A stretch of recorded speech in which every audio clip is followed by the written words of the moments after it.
고등학교 시절 무거운 마음으로 오가던 길을 다시 걸어봅니다. 얼마 만에 와보신 거죠? 13년 이렇게 된 것 같네요. 10년은 넘었어요. 옥수수집도 기억이 났고 아이스크림 같은 거 막 사 먹고 이랬던 적도 있고. 소소한 추억만 남은 학창 시절. 그 당시 삶은 암울했다고 합니다. 기분이 좀 이상하네요. 졸업을 못했던 학교라 가지고 평범하게 생활을 못했던 곳이니까. 어느 날 갑자기 자퇴를 하고 도망칠 수밖에 없었답니다. 무슨 일이 있었던 거죠? 정신이 이상해질 것 같은 거예요. 그게 아니면 제가 스스로 좀 죽거나 뭐 자꾸 그런 생각밖에 안 들어서 안 될 것 같아 살고 싶어서 나갔어요. 고등학교 2학년 때. 꽃다운 학창 시절을 무참히 짓밟았다는 이 남자. 계부예요. 아유. 제가 5살, 6살 무렵이고 그때 어머니랑 재혼을 하면서 살게 됐는데 처음 저를 때리기 시작했던 게 할머니를 학교 앞에서 한번 만난 적이 있었는데 그때 이제 할머니가 용돈으로 한 2,000원 정도 주시면서 만나는 거 말하지 마라 이렇게 했던 게 그냥 뭐 용돈 받은 건 니 혼자서 그냥 조용히 써라. 그날 계부의 폭행이 시작된 겁니다. 당시 초등학교 1학년, 고작 8살이었습니다.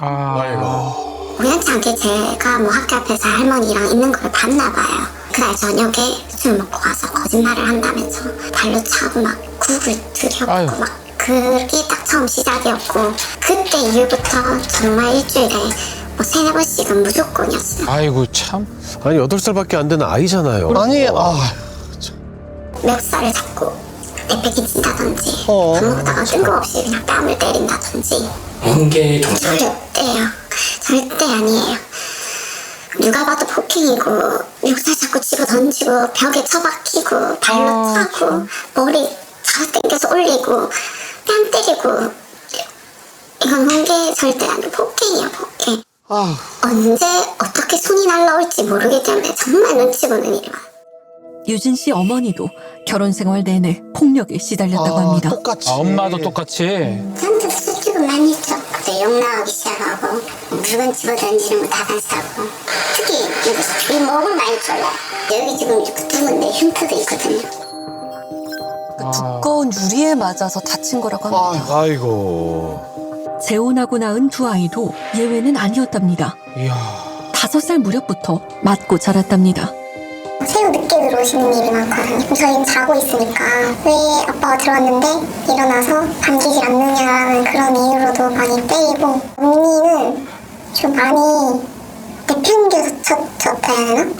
이렇게 들어서 이렇게 침대나 소파 같은 데 내팽겨치고. 그의 가혹한 폭력에 시달렸던 가족들. 문제는 폭력만이 아니었습니다.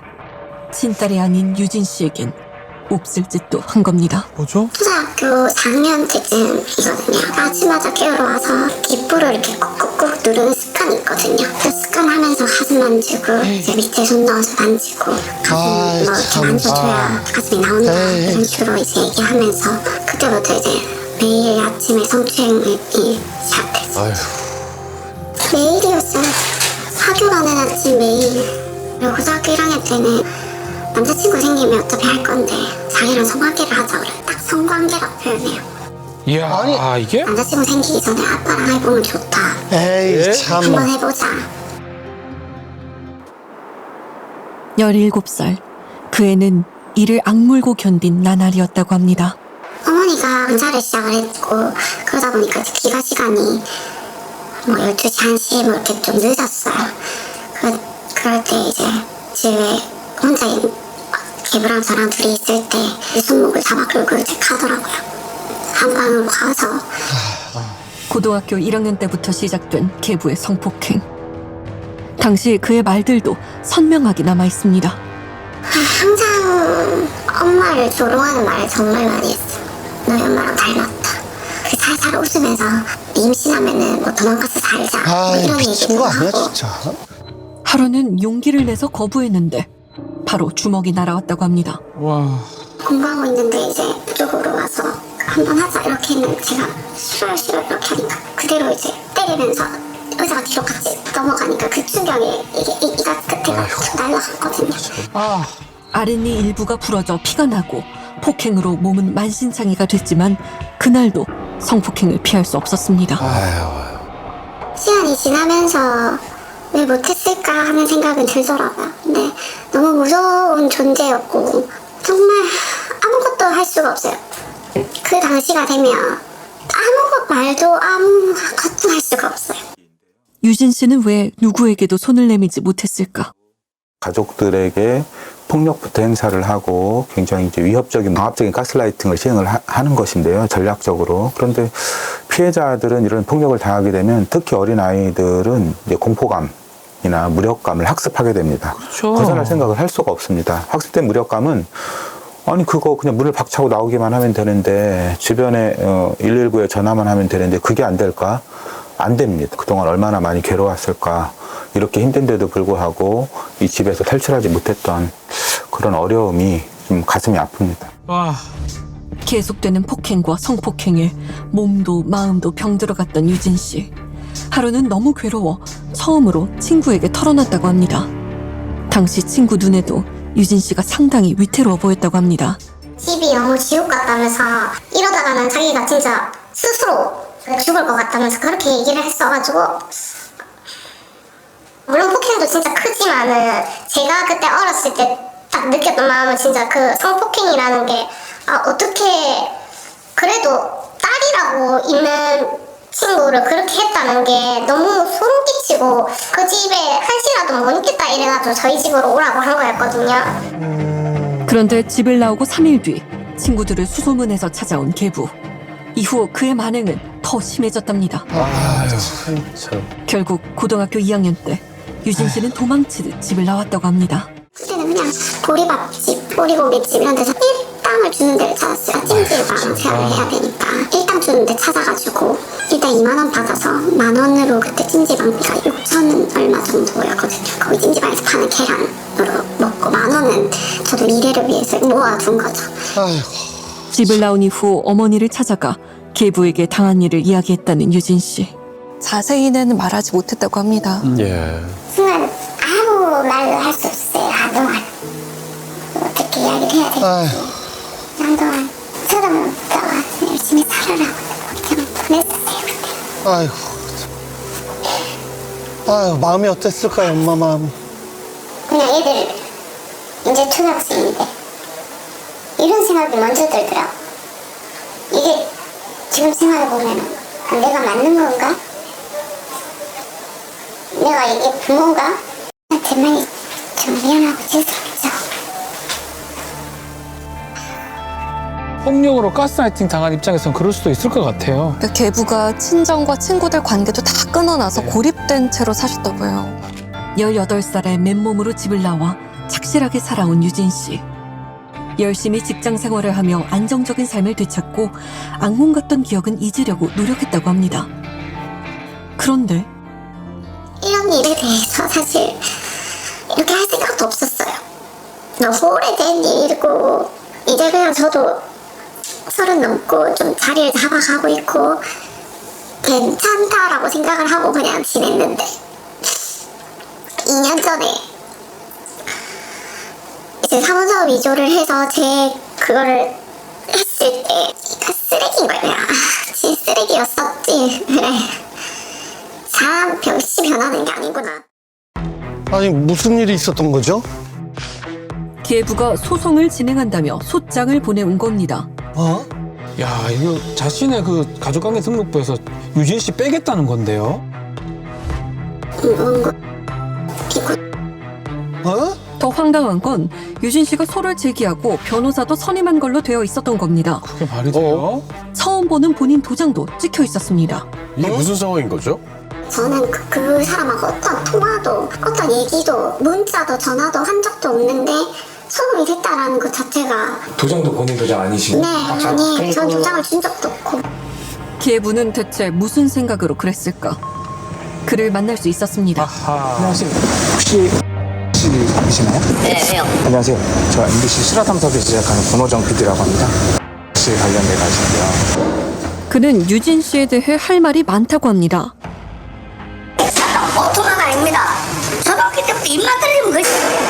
아니 차라리 그런 것도 상관없어요. 왜 갑자기 친생자 부존재에 대한 소송을 하게 되신 거예요? 생일날 되면은 뭐 전화통화도 없고 뭐 아니 그런 나를 갖다가 예를 들어서 어떻게 뭘 하고 내놓습니까?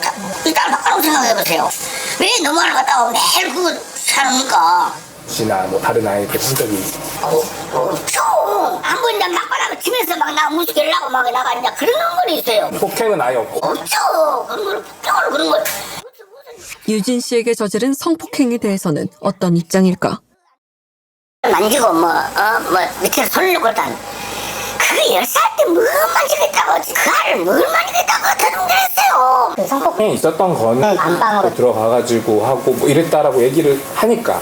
근데 그런 적이 없어요. 성폭행 성추행 뭐 그때 당시 어디 15년 너가 인정와갖고 거짓말한 사람은 언젠가는 진실은 밝혀지게 돼 있어요. 계부 이 씨는 유진 씨가 어릴 때부터 문제가 많았다고 합니다. 중학교 때부터 옷을 다 찢어가지고 다 접어버리고 버려보고 아가 또 학교를 안 가고 막 낙선하고 막 아가 막 해하는 줄 알아요. 친구들 돌아다니면서. 그거 찢어요? 교복을 찢어 그것도 버려버리고 이제 사복 입고 다니는 거예요. 이제요. 교복을 찢었다고요? 네.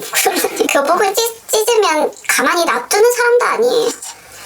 절대 뭐가 스타킹에 구멍만 나도 조심성 없다고 때렸던 사람이에요.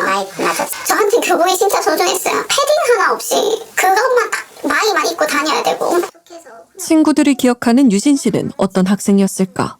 학창 시절에 소위 말하는 약간 밖에서 놀러 다니고 그것을 했다고 하는데 전혀 아닌 것 같고 그렇게 말했다니까 좀 어이가 말수 적고 조용하고 매일 어디 가냐 이렇게 하면은 집에 간다고. 근데 공부도 꽤 잘했는데 학원도 안 다녔어요. 아 집에서 그냥 공부만 열심히 하는 애구나 그렇게 생각했고 고등학생 같은 경우에는 이제 서로 친구들끼리 문자도 주고받고 뭐 집에 가더라도 저녁에라도 그렇게 하는데 얘는 항상 집에 가면은 아예 연락이 안 됐었어요. 아빠 왔다 뭐 이렇게 얘기하고 이제 문자 보내지 마 뭐 이런 식으로 얘기하고.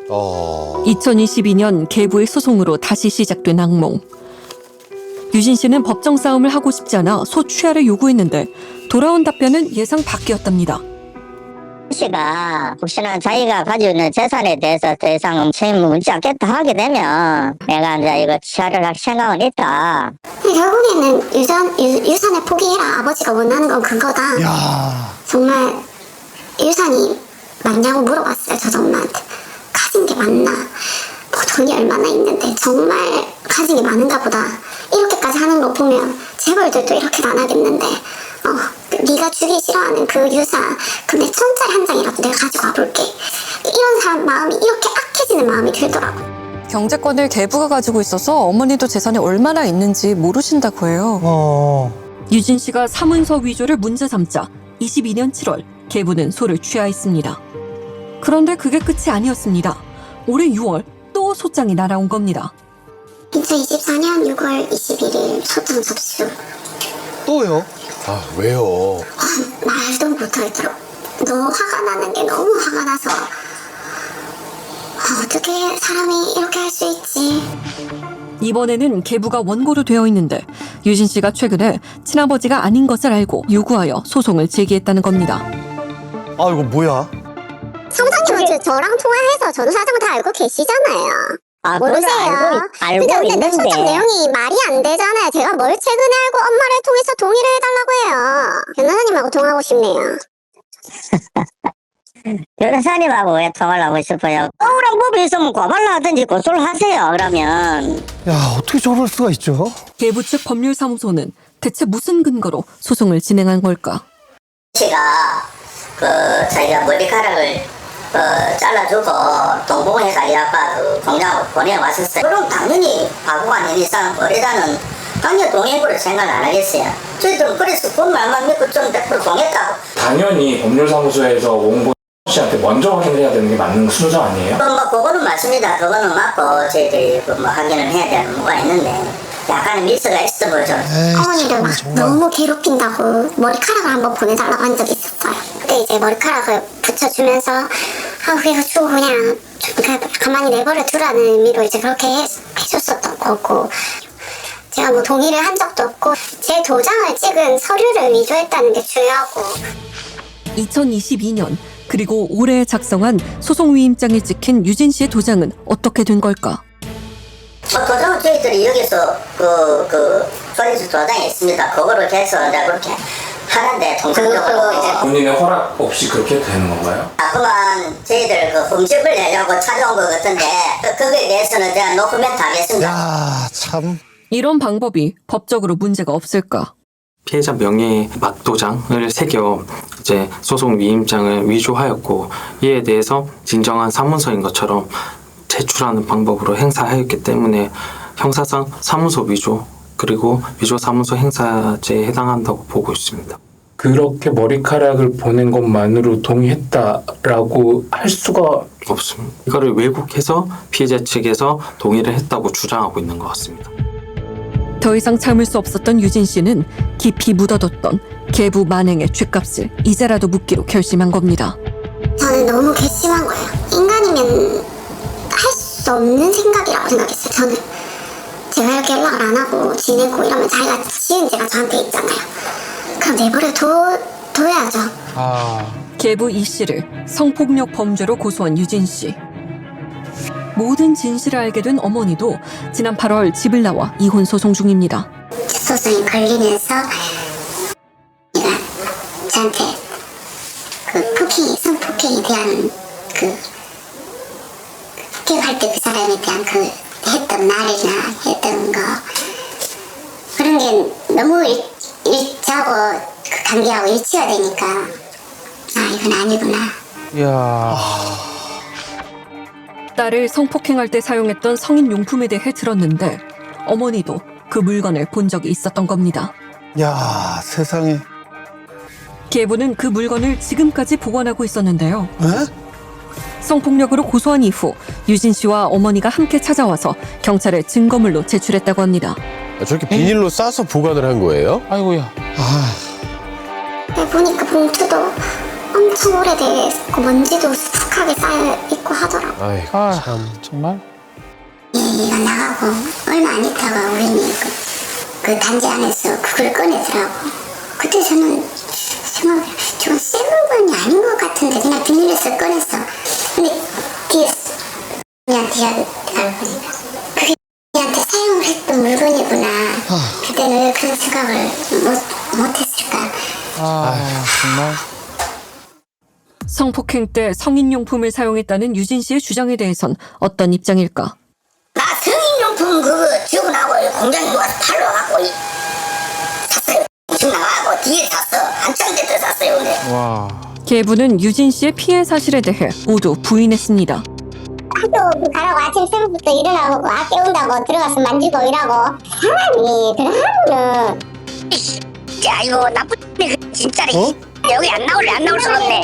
에라이 인자 막 나오네 인자. 나도 용서 그래 그거 인자는 홍만 해박지로 나가 그야 나가 가만히 있어 나는. 누가 거짓말 한 놈인가 거짓말 탐지기를 내 집어 붙이든가 뭐든가. 거짓말 탐지기요? 저는 뭐 가해자가 거짓말을 하고 있다라고 봅니다.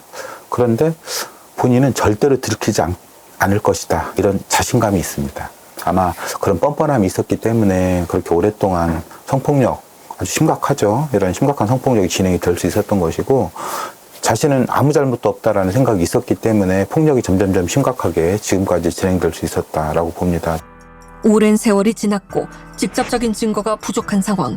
계부의 범행이 사실이라면 지금이라도 처벌이 가능할까? 법이 개정되면서 13세 미만의 성범죄에 대해서는 공소시효 적용을 배제하도록 하였습니다. 그래서 고소가 가능하였고 피해자가 당한 성강제추행 이외에도 강간상해나 강간치상 같은 범행의 경우에는 공소시효가 15년이었기 때문에 고소하는 데 무리는 없었습니다. 이 사건 경우에도 피해자의 진술이 구체적이고 신빙성이 있기 때문에 혐의가 인정되고 유죄가 선고될 가능성이 높다고 봅니다. 예. 남들처럼 평범하게 살다 보면 잊게 될까? 애써 모른 척했던 지난 상처들. 이제는 온전히 벗어나고 싶습니다. 무엇보다 어머니와 함께라서 두렵지 않습니다. 반비체라 네, 현재 같이 살면서 서로 의지하며 지내고 계시다고 합니다. 아. 좋았어요. 그 집에 있을 때는 밥을 먹어도 말도 잘 못하고 그냥 지금은 밥도 천천히 먹고 과일도 먹고 얘기도 하고 좋아요. 힘겨운 법정 싸움이 시작됐습니다. 고통스러웠던 순간들을 다시 기억해내고 증명해야 하는 힘든 시간도 있을 겁니다. 그럼에도 불구하고 이제는 그의 죄를 제대로 묻고 싶습니다. 소송이 다 끝나고 나면 나한테 남는 게 뭔가라는 생각을 한참 했어요. 남는 게 없어요. 저는 사실 시간 낭비, 감정 낭비, 돈 낭비. 쉽지 않죠. 제가 10년 넘게 동안 버린 시간은 안 돌아오거든요. 그러면서 내가 진짜로 원하는 게 뭘까 이 생각을 했어요. 그냥 정말 잘못한 모습만 잘못했다 했다면 그냥 그렇게 소송을 저한테 그렇게 안 하고 그냥 나대로 이렇게 잘 살고 있을 때 그냥 가만히 내버려뒀으면 자기가 한 행동을 안 했다라고 하면서 사람 아니죠. 끝까지 해볼 거예요, 저는.